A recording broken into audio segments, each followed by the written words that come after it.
New fender blend the door on this UJ. The only thing I wish played the metallics just a little bit better. Color is good. If I just went a little bit coarser, which would give it a little darker flop, and it'd be perfect. But 4 out of 5 color match for sure on this thing. Probably the nicest work truck out in Saskatoon right now.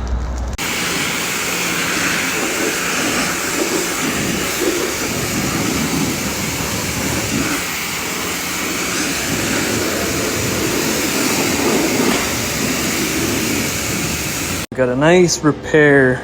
Actually, this isn't even repair. This is refinish. But this is definitely repair. That's the side of the claim. And then this vehicle has clearly been driven by feel, as you can see by that and that. So that's supposed to be refinished. We're gonna repair that for him. And I believe this is the repair, but we're gonna have to repair the other side.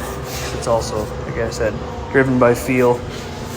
I just try and make all this sand pitty kind of from the rocks on the road, just smooth that out, and I'm gonna paint over it.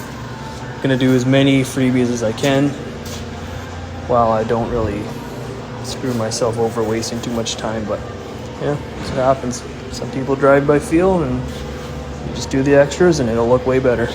If your paint looks like that, that is damage. You see right here, rock chips hitting that. That's breaking that mechanical barrier of that paint, which is causing it to delaminate like that. So typically when you see that, that's not from a lack of quality paint. That's more so that the rocks have damaged the paint. And then, you know, moisture can get underneath, whatever can get underneath, and it just lifts. Just paint is paint. Paint chips and concrete cracks. Sun rises in the east, sets in the west, just the way it is.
Doing a spot prime like this, you want to think of it as a pyramid. Your first coat being your biggest, which went out to here.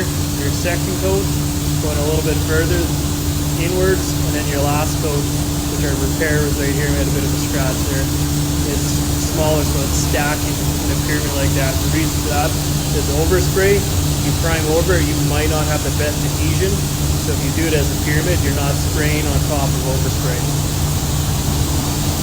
So this is the primer. It's a primer sealer. This is the white. It's where's the number on it? 8022, 802223. And the nice thing about this, yeah, it's sand or whatever, be able to clean this. All I've done is rinse this gun out, pulled the needle out, but all I've done was just rinse the gun out. Look at that. It cleans so easy. I think that's the beauty of these epoxy-based primers, that they are so much easier to clean. They don't stick and cling to the inside or the outside of the gun just like those urethane-based primers do. Man, big fan. And also, Meiji Finer Core HVLP with a 1.5 is a phenomenal primer gun if you want one. But don't get me wrong, I'm still going to brush this thing out really well.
Prepping for paint is arguably the most important and most crucial step in the refinishing process.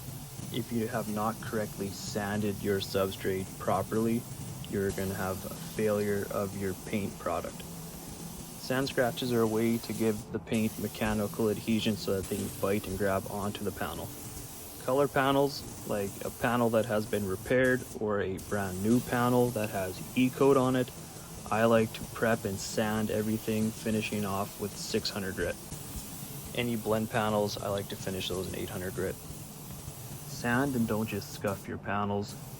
By sanding, you end up removing the texture, so when you do spray and you add your own orange peel on, you're not stacking texture on texture, really amplifying that orange peel from before. And obviously you got to use Illuma Exodus OP 1.3 to absolutely lay down your paint perfectly smooth. And I would also recommend the Sun Pro Light so you can really see what you're doing.